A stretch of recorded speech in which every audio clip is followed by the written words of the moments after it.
Be ready for transcription.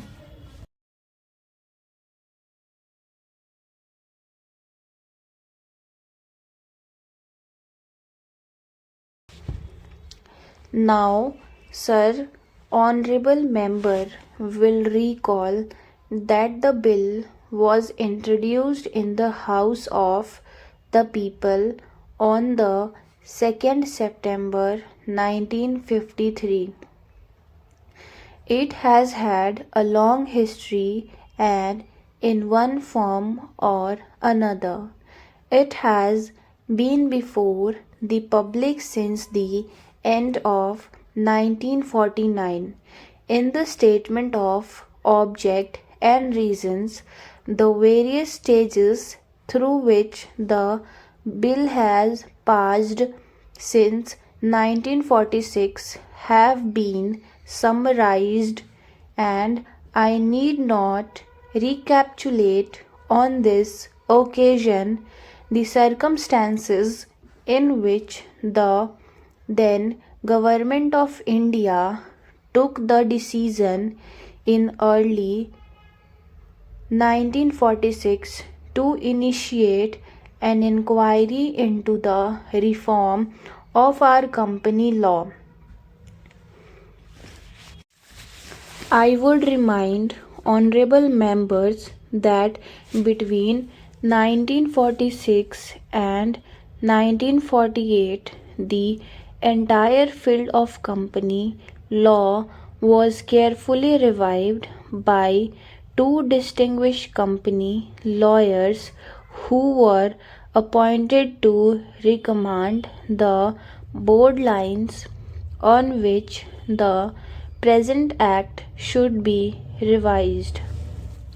Their recommendations were examined in the then Ministry of Commerce, and certain tentative departmental views which emerged were circulated in a comprehensive memorandum to all recognized trade and industrial association, bar association, the high courts and the state government. That brought us to the end of 1949. The representation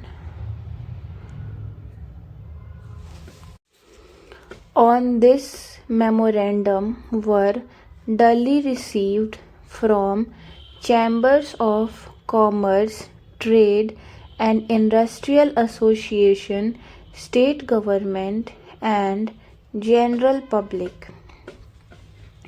At the end of 1950, the Government of India appointed a committee under the chairmanship of Shri Bhabha to go into the entire question of the revision of the Companies Act with particular reference to its bearing on the development of trade and industry in this country. This committee examined a large number of witnesses in many parts of the country and submitted its report in March 1952. This report again was circulated to all state governments, chambers of commerce, trade association, high courts and many other bodies.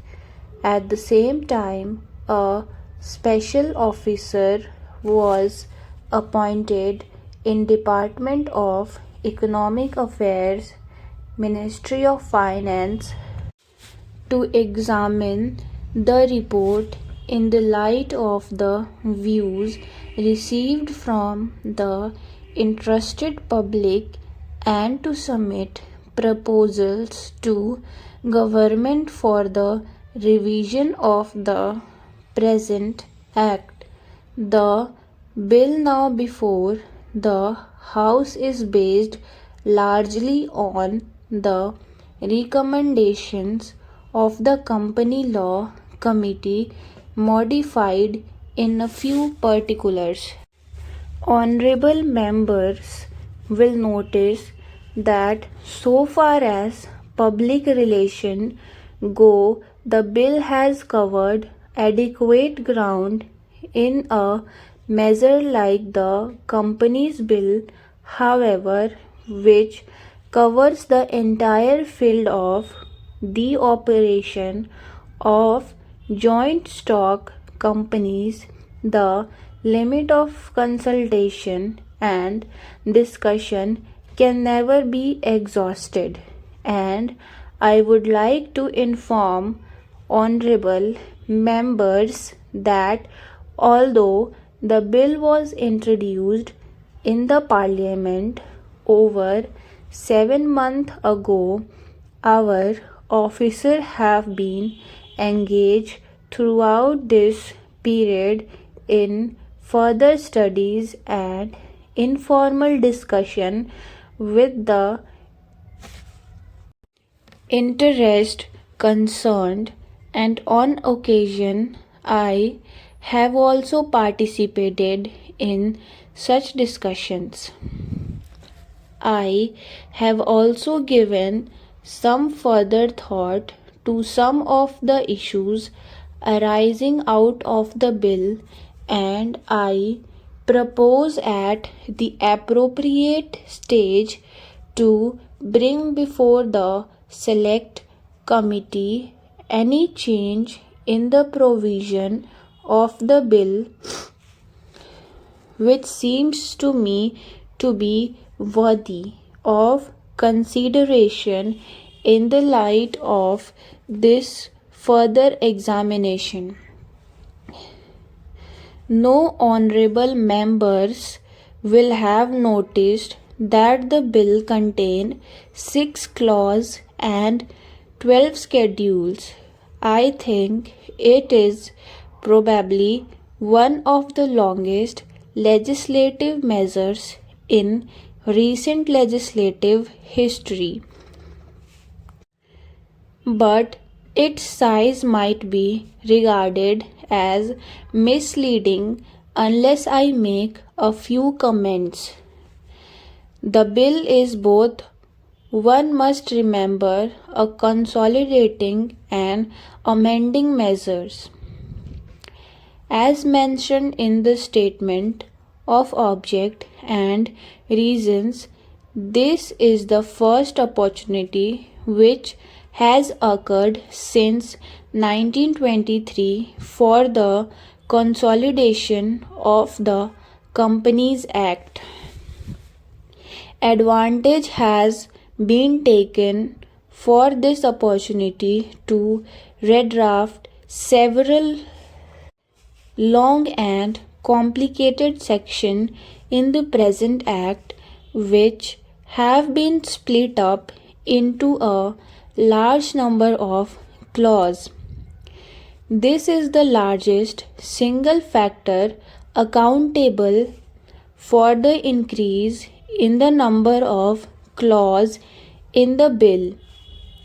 New clause embodying substantial changes in the present law would hardly constitute more than a small fraction of the bill.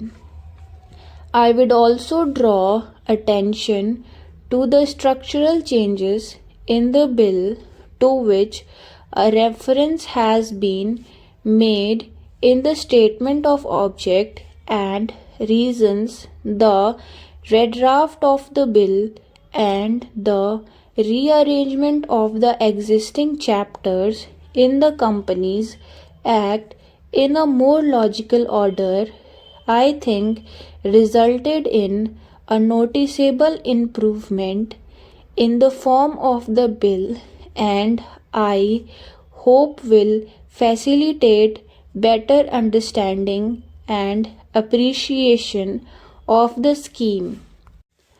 I wish that the Act, which came into effect long ago, was implemented properly. I know that the minister here is very earnest in implementing it, but unfortunately, his colleagues at the same level are disappointing him. Unfortunately, no steps have been taken for trimming and toning up the administration at the state level and at the district level. They have to be taken immediately. Thank you.